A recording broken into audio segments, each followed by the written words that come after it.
There are several threats currently impacting the primary ways in which we obtain protein into our diets. Meat. Each threat could warrant a standalone video covering such things as overfishing, which is impacting our oceans, or how avian flu is wiping out our poultry operations. But this video will focus on the beef industry, exploring its complex and fragile supply chain. You may have heard of cattlemen selling their herds because operational costs have skyrocketed. You may have heard rumors of shortages on the horizon. But what's the real story? In this video, I'll explain the production cost dilemma, inflation's impact, the import and export shell game, and most importantly, we'll try to answer this question: is there a meat shortage looming in our future? Download the Start Preparing Survival Guide to help you prepare for any disaster. I'll post a link in the description and comments section below, or visit cityprepping.com/get started for a free guide to help you get started on your journey of preparedness. A question of timing. Before being sold for slaughter, regular cattle achieve the age of 12 to 22 months and 18 to 24 months for grass-fed. Cows will consume 25 pounds of feed per day in the form of grain or hay. At today's prices, that's a minimum of $1,000 per year just in the hay, and the price is way up and still climbing since 2010. Additionally, the cow will need between 8 to 30 gallons of water per day, depending on its weight and age. In some cases, the cost of water is enhanced by the expense of pumping it from aquifers. The USDA puts that figure for the cost of transporting water at around about 7 cents per gallon. So just using that low figure alone, each mature cow is drinking more than $800 in water per year. So the current input cost of one head of cattle for just food and water is around $1,800. Now, that doesn't include transport, ranch hands, electricity, medicine required to keep a healthy herd, and so much more. I do know, however, that in 2019, the value of one head of cattle was only $1,031. Prices have shot up in 2022, which corrects the inequity somewhat, with the breed cow topping over $2,000. The price adjustments move slowly over the 22 months for a cow to reach maturity, and with just $200 of marginal profit, it's a risky gamble. These price increases and adjustments ricochet across a very complex meat supply chain that begins with the rancher and moves to the meat processor, the packer, then retailer. You would be mistaken if you thought the meat in your grocery store was fresh if your definition of fresh is related to time. After processing beef, for instance, it is aged approximately 21 days in large chunks under refrigerated conditions. These large pieces have less surface area for bacteria to take hold. By comparison, something like ground beef, typically the cheapest processed form, must remain frozen or has to sell relatively quickly after being thawed at the store. After those 3 weeks of hanging in refrigerators, meat workers process a carcass by boning, slicing, and packing them into freezer boxes or cutting them into quarters for stores and butchers. The quarters are shipped to grocery stores, butchers, and restaurants, where they are cut into primals and possibly aged further. The beef is sometimes shipped to other countries for further processing and then returned to the United States.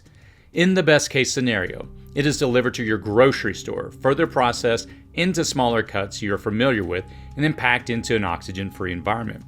During COVID, there was a shortage of healthy, skilled meat processing workers. This has been corrected somewhat, but several lawsuits are still pending for many meat processors, ranging from working conditions to treatment to safety and wages. All that to say that the animal supply chain starts when the decision to produce that animal is made and ends when the consumer eats the meat. This spans a period of more than 2 years. Quite a bit has to occur between those 2 points in 2 years, and disruptions can vary depending on which stage of the supply chain is impacted and how severe that disruption is. We have seen disruptions in the last 2 years in the supply chain, from workers to a lack of styrofoam packing materials. Just earlier this year, we saw a massive sell-off by ranchers because the prices for a head of cattle were high, but the input costs in the future look to be even higher. This has created a glut of meat in the market and swelled frozen inventories. But here's the important point to pay attention to. It also points to a smaller supply in the future. Import-export shell game. If you talk to a cattleman, he'll tell you that the beef market is broken, but not on their end. Beef is bought at a premium, exported, then sold back to us. You may have seen those package labels that indicate your steak is a product of Canada, the US, and Mexico. There's a record amount of imported meat, and some of that imported meat originated right here. In the last 20 years, 75% of feedlots in the United States have closed down. More people have left the farming business, and the supply chain has shifted to a more just-in-time method that favors the corporate packers. They don't especially care where the beef comes from. Talk to a cattleman and they'll tell you that corporate packers are more concerned with keeping profits up and controlling the market than they are with providing quality meat. Just this year, for example, meatpacking giant JBS agreed to pay a $52.5 million settlement in a beef price-fixing lawsuit. The U.S. exports 6% of its beef, with the significant countries being Japan, South Korea, China, Canada, Mexico, and Taiwan. These 6 countries imported 1.94 billion pounds of beef through August of this year. 1.06 billion pounds of that beef shipped to Canada, Mexico, and Japan and returned to the United States as imports. Yes, you actually heard that correctly. We exported our meat to import it back. The route recently went through China, and then China started hoarding beef while simultaneously finding reasons to halt U.S. exports, probably in escalating tensions with the United States. Subsequently, they remained the largest importer of beef, even paying record high prices for it, from Australia, Brazil, Argentina, and Uruguay, and through a backdoor U.S. import route that passes through Hong Kong and Taiwan. The United States government is currently planning to invest through the USDA $1 billion in expanding independent slaughterhouses. They hope to ease the corporate stranglehold and shift some of the power closer to the ranchers and away from international corporations who ship beef so far across the supply chain that the cow should probably get frequent flyer miles. Inflation and shortages. In an inflation environment, prices go up for several reasons. If there's a rumor of a shortage, well, then prices go up. If news breaks that cattlemen are reducing their herds, prices go up. If a few thousand head of cattle die from heat and lack of water, prices go up. Then there are the genuine input costs for feed, fuel for equipment, herd transport, processing, and even for pumping water from aquifers. These all put upward pressure on the cost of meat production. In some ways, the chain corrects itself slowly over time. However, each hiccup, even swelling freezer inventories, result in higher consumer prices. The retail price per pound of boneless steak has climbed from $9 per pound to about $14 per pound in just the last 2 years, making it a luxury food and pricing many right out of the market. The average consumer will be purchasing more affordable roast and ground beef. One thing is for sure, once the price tag goes up, it rarely ever goes back down. During an inflationary period, perception often outpaces the reality of supply and demand. That's what we're seeing today. And there's no doubt that input costs have exponentially grown. There's no doubt that the supply chain is peppered with little holes here and there, from labor to price fixing to feed supply. But is there really a shortage? The simple answer is no, but the high cost of beef might keep it off the table for many. Beef isn't like the poultry farms that are culling millions of birds because of the avian flu. While you'll still see big stories about herds dying off from high meat and humidity, the numbers compared to the national herd are actually pretty small. It's not a supply problem we face as much as a pricing problem that is having trouble balancing itself across a fragile but extensive supply chain.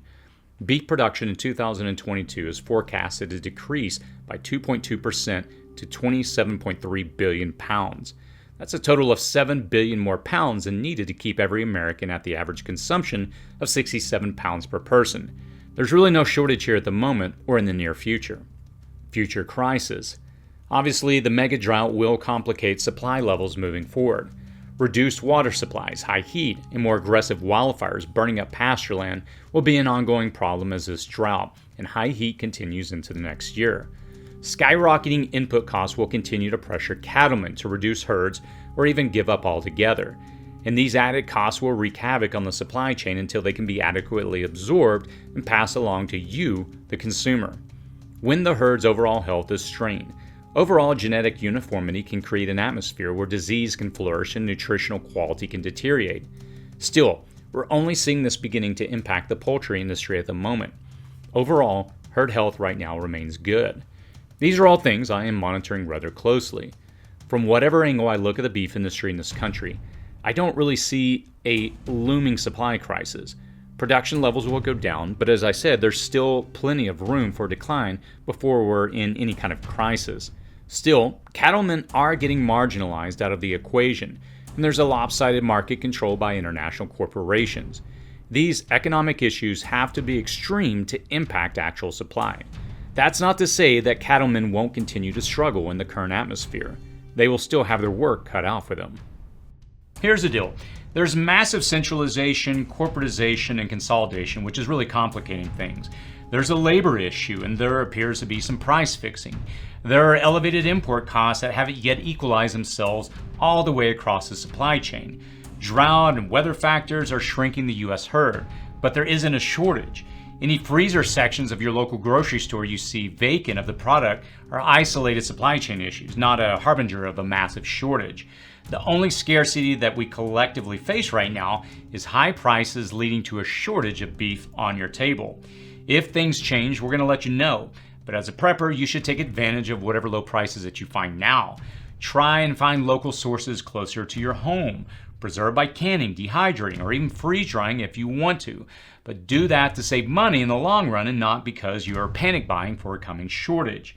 I hope this explains some of the real issues facing beef production in our country and clears up some rumors. If you see something threatening our supply that I haven't mentioned here yet, feel free to let me know in the comments section below. I'll also put some of the links down there to some of the articles that I referenced in the video for you to do any further reading on the subject and not to succumb to the rumors of a shortage. As always, stay safe out there.